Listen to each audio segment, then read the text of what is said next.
भाइयों बहनों नमस्कार। मैं आपका मित्र चौधरी रामानंद आज फिर हाजिर हूँ पुरस्कार राशि का 15वां सवाल लेकर।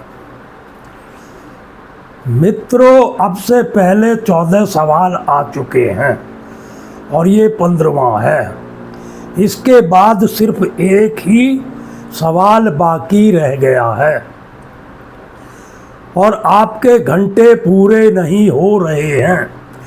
जबकि मैं बार बार चेतावनी दे चुका हूं कि बिना घंटे पूरे हुए पुरस्कार राशि नहीं मिलेगी। तो इस चीज़ का खास ध्यान रखना है। दिन समय बहुत थोड़ा रह गया है आपके पास और घंटे बहुत ज़्यादा बाकी हैं। तो आपको इस विषय पर ज़रूर ध्यान देना चाहिए। बाकी तो सब सही चल रहा है, सब्सक्राइब भी सही हो रहे हैं, सब कुछ सही चल ही रहा है। तो मित्रों, सभी से रिक्वेस्ट है कि मेरे चैनल को ज़्यादा से ज़्यादा सब्सक्राइब करें। अभी चैनल सब्सक्राइब नहीं किया है, आप सब्सक्राइब करेंगे, कमेंट करेंगे तो हम आपका शुक्रिया अदा करेंगे कि आप कहाँ से कमेंट कर रहे हैं, कहाँ से हमारा वीडियो देख रहे हैं। हमारे वीडियो में हमेशा कुछ ना कुछ अच्छी चीज़ सीखने को मिलेगी। तो मित्रों, सीख जहाँ से भी अच्छी मिले, ज्ञान जहाँ से भी मिले, किसी से भी मिले, वो ले लेना चाहिए। कहा है जात न पूछो साधु की पूछ लीजिए ज्ञान। तो साधु की जात मत पूछो, अगर वो ज्ञान दे रहा है तो उस ज्ञान को स्वीकार करो, ले लो। ज्ञान बांटने से घटता नहीं है, जिस तरह विद्या बांटने से नहीं घटती, धन दान करने से नहीं घटता, इसी तरह ज्ञान भी दान करने से, बताने से नहीं घटता। तो मित्रों, सवाल सिंपल है, पहले भी हमने सिंपल ही पूछे सवाल। भगवान कृष्ण जी को सभी जानते हैं। महाभारत का युद्ध हुआ था तो कृष्ण जी अर्जुन के सारथी थे। उसमें अर्जुन की विजय हुई, पांडवों की विजय हुई थी, कौरवों को हार का मुंह देखना पड़ा था। पिता भीष्म जैसे शूरवीर धराशायी हो गए, द्रोण जैसे गुरु जिनको कोई रोकने वाला नहीं था, मारे गए। कर्ण जैसे योद्धा जो युगों में जन्म लेते हैं, समाप्त हो गए। सबको दुर्योधन के अहंकार ने खत्म कर दिया। मित्रों, अहंकार ऐसी चीज है, अहंकार के कारण ही रावण जैसा बलवान, शक्तिशाली, जिसे संसार में कोई भी नहीं हरा सकता था, भगवान विष्णु का चक्र सुदर्शन भी रावण को मार नहीं सका था। ऐसे ऐसे वरदान रावण को प्राप्त थे। चारों वेदों का ज्ञाता, शिव का परम भक्त रावण सिर्फ अहंकार के मारे, अहंकार की वजह से मारा गया।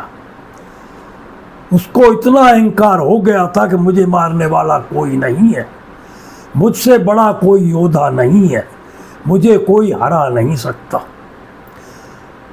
अगर रावण अहंकार नहीं करता, अधर्म नहीं करता, धर्म के रास्ते पर चलता,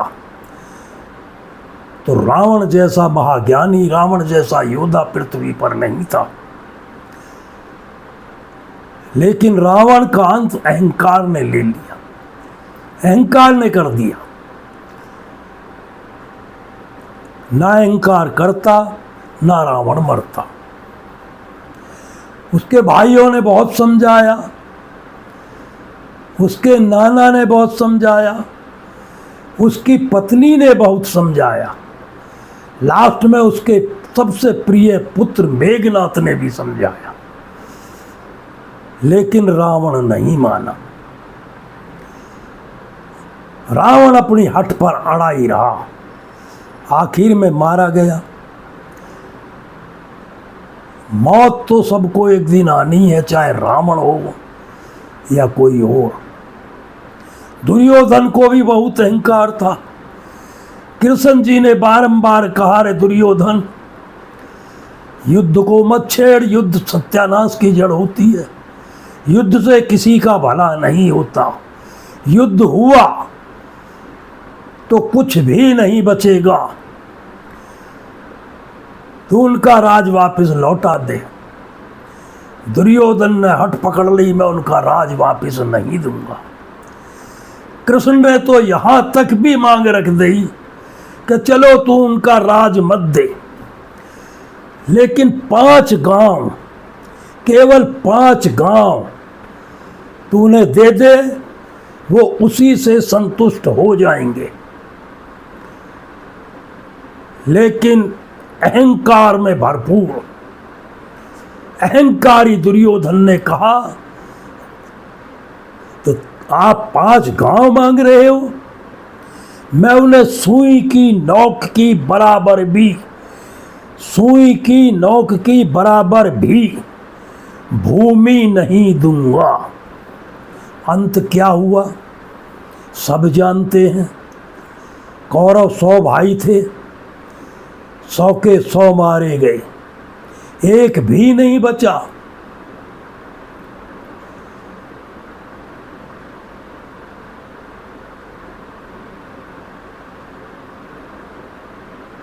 जीत पांडवों की हुई। कारण स्पष्ट है, कारण स्पष्ट है। पांडव धर्म युद्ध लड़ रहे थे, कृष्ण जी धर्म के पक्ष में थे।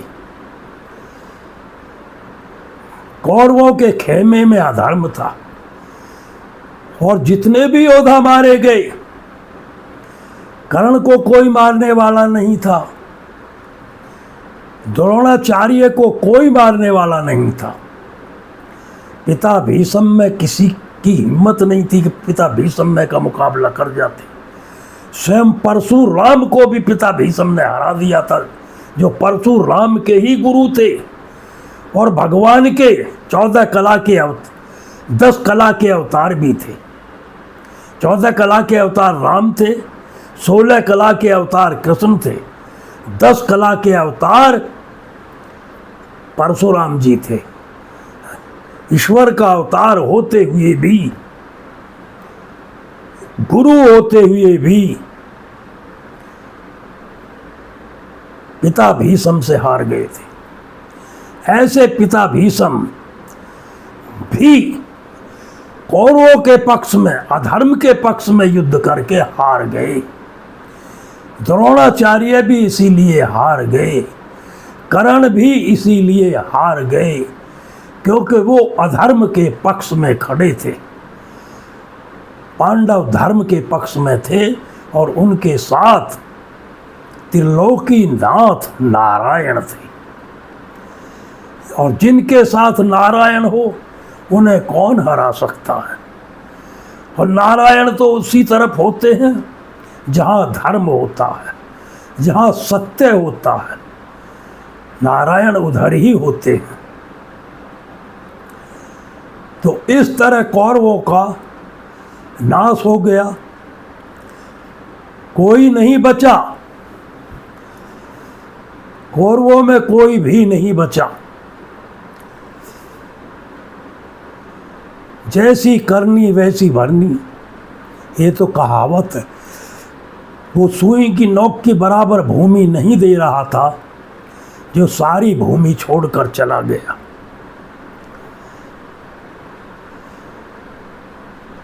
मित्रों, असत्य के मार्ग पे चलने से कभी किसी का भला नहीं हुआ, धर्मद्रोही का कभी भला नहीं हुआ। इसलिए सत्य के मार्ग पर चलकर धर्म का पालन करो। धर्म की पताका हमेशा ऊंची रहती है।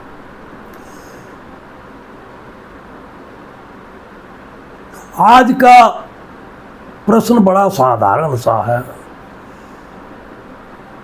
ये भी इसी काल से, महाभारत से जुड़ा है। भगवान कृष्ण का परिवार, यादव परिवार बहुत बली हो गया था, बहुत बलवान हो गए थे, अहंकार भी हो गया था। जब बल होता तो अहंकार भी हो ही जाता। युद्ध के समापन पर द्वारका जाने से पहले भगवान कृष्ण सबसे मिलकर गए, सबसे विदा ली द्वारका जाने के लिए। द्वारका चले गए। तो मित्रों, सवाल ये है कि भगवान कृष्ण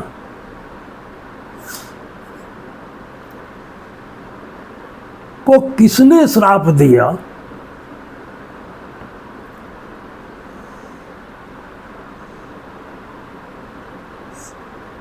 जिससे श्री कृष्ण का वंश नष्ट हो गया।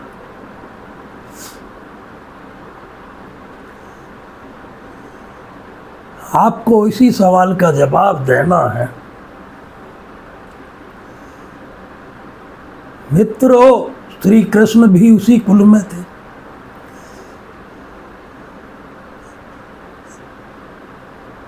इसके बाद एक सवाल और रह जाता बस, क्योंकि ये 15वां सवाल है, वो भी कल पूछेंगे। बस अपने घंटों पे थोड़ा ध्यान लगा लो, क्योंकि अगली सीरीज भी जल्दी चलने वाली है, उसमें पुरस्कार भी ज़्यादा होगा। मेहनत भी आपको ज़्यादा ही करनी पड़ेगी। पुरस्कार ज़्यादा है तो मेहनत भी ज़्यादा होगी। तो मित्रों, आज का सवाल कि कृष्ण जी को किसने श्राप दिया, किसके श्राप के कारण श्री कृष्ण के कुल का विनाश हुआ?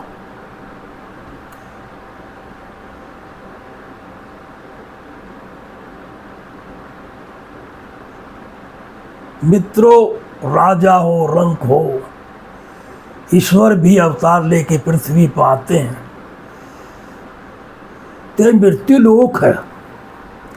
इस मृत्यु लोक से हर किसी को विदा होना होता है। कोई किसी भी रूप में इस पृथ्वी पर आएगा तो उसको एक न एक दिन यहाँ से विदाई लेनी है, यहाँ से जरूर विदा होना है। क्योंकि मृत्यु लोक का ये भी एक कटु सत्य है कि जो हम आज देख रहे हैं वो कल नहीं रहेगा। कितने कितने बड़े शूरवीर राजा, महारथी, कितने कितने बड़े योद्धा, रामायण में देखो, रावण, कुंभकर्ण, मेघनाथ, महाबली, हनुमान, रीछराज, जामवंत, अंगद, बाली, सुग्रीव, नलनील जैसे महावीर, अंगद जैसे महावीर योद्धा, जिसने रावण की सभा में पैर जमा दिया तो किसी से हिला तक नहीं। ऐसे ऐसे योद्धा चले गए। हम किस खेत की मूली हैं भाई, हमें भी जाना है, इस चीज को भूलना मत। आया है सो जाएगा राजा रंक फकीर, आया है सो जाएगा राजा रंक फकीर, एक सवारी चढ़ चला, एक बंधा बन जंजीर। एक सवारी चढ़ चला, एक बंधा जंजीर। अब कई लोगों को तो इसका भी मतलब समझ में नहीं आएगा। मित्रों, इसका मतलब है कि अगर आप अच्छा करते हो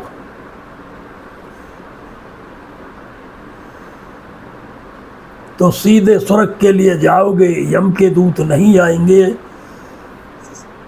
आपको कैद करने के लिए। भगवान के द्वारपाल आएंगे आपको ले जाने के लिए, धर्मराज के द्वारपाल आएंगे आपको ले जाने के लिए। आप विमान में बैठकर जाओगे। अगर आपने अच्छे कर्म नहीं किए तो यम के दूत आपको जंजीरों में जकड़ के ले जाएंगे। इसीलिए कहा है कि आया है सो जाएगा, राजा रंग फकीर, एक सवारी चढ़ चला, एक बंधा जंजीर। तो एक विमान में बैठ के जाएगा तो एक जंजीरों से खिंचता चले जाएगा।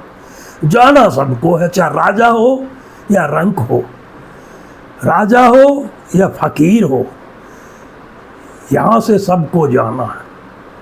इस पृथ्वी पे जो भी आया, इसीलिए इसका नाम मृत्यु लोक है, कि यहाँ जो भी आया है उसको अवश्य जाना है।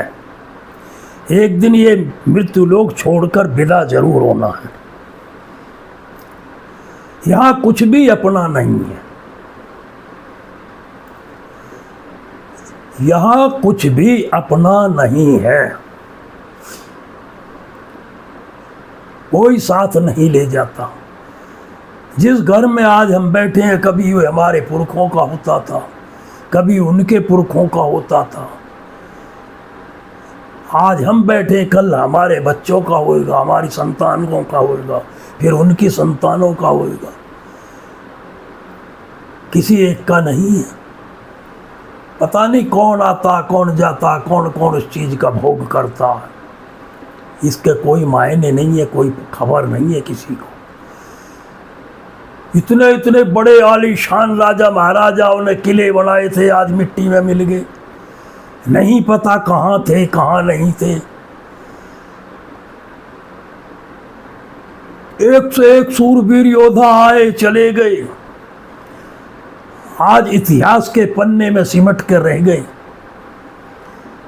कभी जिनके चलने से धरती कांपती थी, धरती डोलती थी, आज वो नहीं है। आज वो इस पृथ्वी पर नहीं है। तो मित्रों, जो आया है उसको अवश्य जाना है। एक चीज का अवश्य ध्यान रखना कि पुरस्कार मिलने का समय आ चुका है। बहुत जल्दी पुरस्कार आपके हाथों में होगा, और उन्हीं के हाथों में होगा जो इन शर्तों को पूरी करते होंगे। ये शर्तें हम बहुत पहले से बता चुके हैं, बता रहे हैं, कई बार बताया है। ये ध्यान रहे, शर्तों को पूरी करने वाले ही प्रतियोगी पुरस्कार लेने के योग्य हैं। उन्हीं को पुरस्कार मिलेगा जो प्रतियोगिता की शर्त को पूरी करेंगे। तो मित्रों, कृष्ण जी के बारे में हमने सवाल पूछा था कि वे कृष्ण जी का परिवार किसके श्राप से खत्म हुआ, किसके श्राप से नष्ट हुआ, और कृष्ण जी किस तरह इस धरा को छोड़कर गए। कृष्ण जी इस धरा को कैसे छोड़ के गए, उनके विषय में भी बताना है।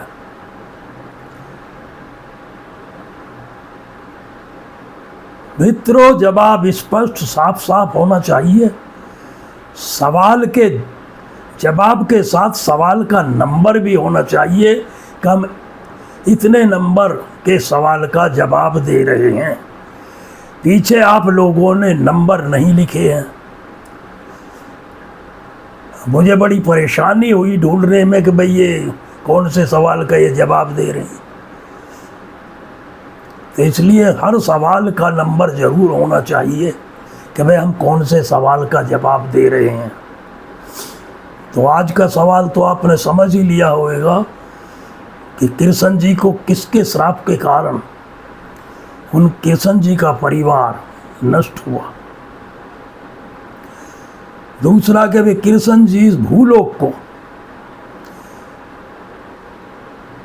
किस तरह त्याग कर गए। क्या हुआ था कृष्ण जी जो धरा को त्याग कर गए थे। तो इन सवालों का आपको जवाब देना है। ध्यान रहे आपके पास जवाब देने के 24 घंटे हैं। जल्दीबाजी कोई नहीं करना, सोच समझ के जवाब देना। जल्दीबाजी से कोई चीज़ सही नहीं होती, तो इसलिए जल्दीबाजी नहीं करना, सोच समझ के जवाब देना। मैं तो यही चाहता हूं कि सब अच्छे से जवाब दें, पुरस्कार जीतें। और मित्रों आगे के लिए भी तैयार रहें। अगली सीरीज और भी अच्छी होगी, लेकिन थोड़ी कठिन हो सकती है। जैसे जैसे पुरस्कार बढ़ेगा थोड़ी कठिनता तो आएगी, कठिनाई तो थोड़ी थोड़ी आएगी ना। भाई पैसे पेड़ पे तो लगते नहीं है कि डंडा मार के झाड़ लो, उसके लिए तो मेहनत करनी पड़ती है। और मेहनत का फल हमेशा मीठा होता है, ये भी ध्यान रहे। मेहनत का फल मीठा होता है, इसको भी नहीं भूलना चाहिए। और प्रश्न का उत्तर सही तरीके से नंबर लिखकर कि कौन सा नंबर है दे दीजिएगा। और आगे की तैयारी भी कीजिएगा कि घंटे देख लेना कितने हो गए कितने नहीं, उन पे ज़रूर ध्यान देना, उन पे ध्यान ज़रूर देना। ये बार बार बोल रहा हूँ कि उन पर ध्यान ज़रूर देना। आज इसका उत्तर देंगे, कल 16वां प्रश्न भी आ जाएगा जो लास्ट क्वेश्चन होगा। उसके बाद हम देखेंगे कि भाई किसके कितने क्वेश्चन सही हैं, कितने गलत हैं, क्या क्या किसने किया है, कितने सब्सक्राइबर हैं, कितने घंटे लग चुके हैं। उसके बाद निर्णय लिया जाएगा कि भाई कौन फर्स्ट, कौन सेकंड, कौन थर्ड है, या किसका पूरा ही नहीं हुआ। वो तो कहीं भी नहीं है जिसका कुछ पूरा नहीं हुआ होगा। ये भी ज़रूरी है कि भाई जिसका टाइम तो पूरा नहीं हुआ तो वो तो कहीं भी नहीं रहता। चलो करो, मेहनत है भाई, मेहनत का फल तो ईश्वर देता ही देता है। लगे रहो लाइन में, नंबर ज़रूर आएगा। लगे रहो, बस लाइन में लगे रहोगे तो ऊपर वाला बैठा है ना भाई, उस पर विश्वास जरूर रखो। आदमी पे विश्वास करो या ना करो, ईश्वर पर जरूर विश्वास करो। ईश्वर कभी गलत नहीं करते, वो जो भी करते हैं अच्छा ही करते हैं। एक कहावत है कि दो आदमी थे, एक परम भगत था ईश्वर का, हर एक नास्तिक था, वो उससे उल्टा ही चलता था। तो वो रोज शिवलिंग पर जल चढ़ाने जाता था भगत, और जो बिगाड़ने वाला वो रोज शिवलिंग पे पेशाब कर देता था।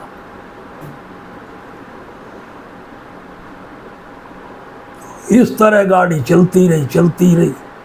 वो बीच में नदी पड़ती थी, बारिश का मौसम आया नदी में उफान आ गया।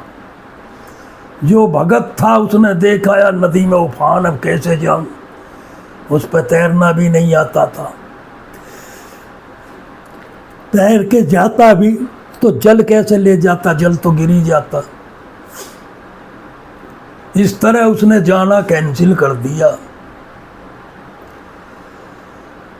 और जो बिगाड़ हुआ था, भ्रष्ट करने वाला था, वो नदी तैर के पहुंच गया।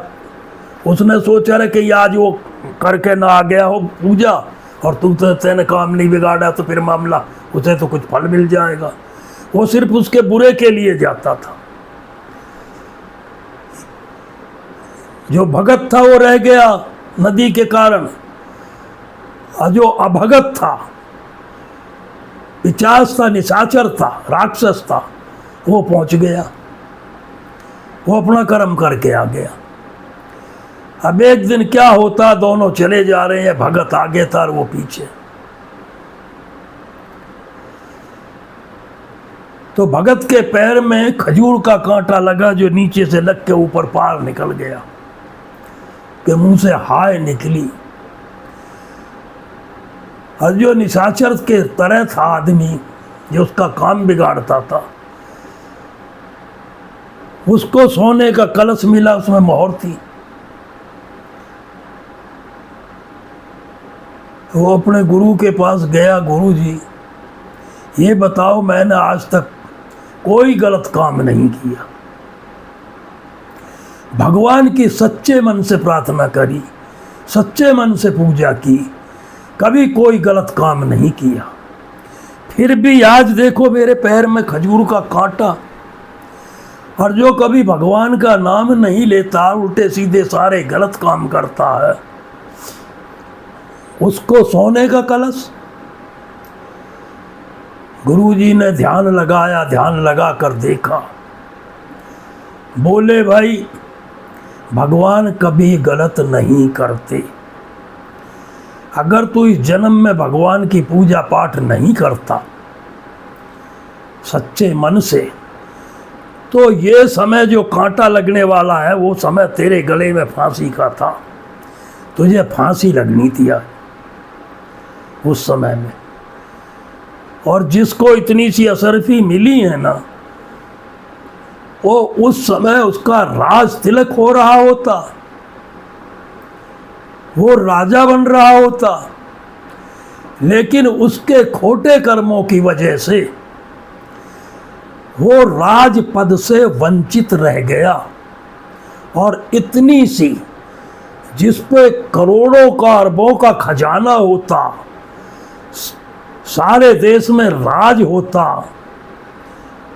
तमाम प्रजा का राजा होता, तमाम धन धान्य जमीन का मालिक होता, बड़े बड़े महलों में रहता, आज उसे इतनी सी सोने की मोहरों में संतुष्ट होना पड़ा। तो ये सब कर्मों के अनुसार कर्म फल मिलता है।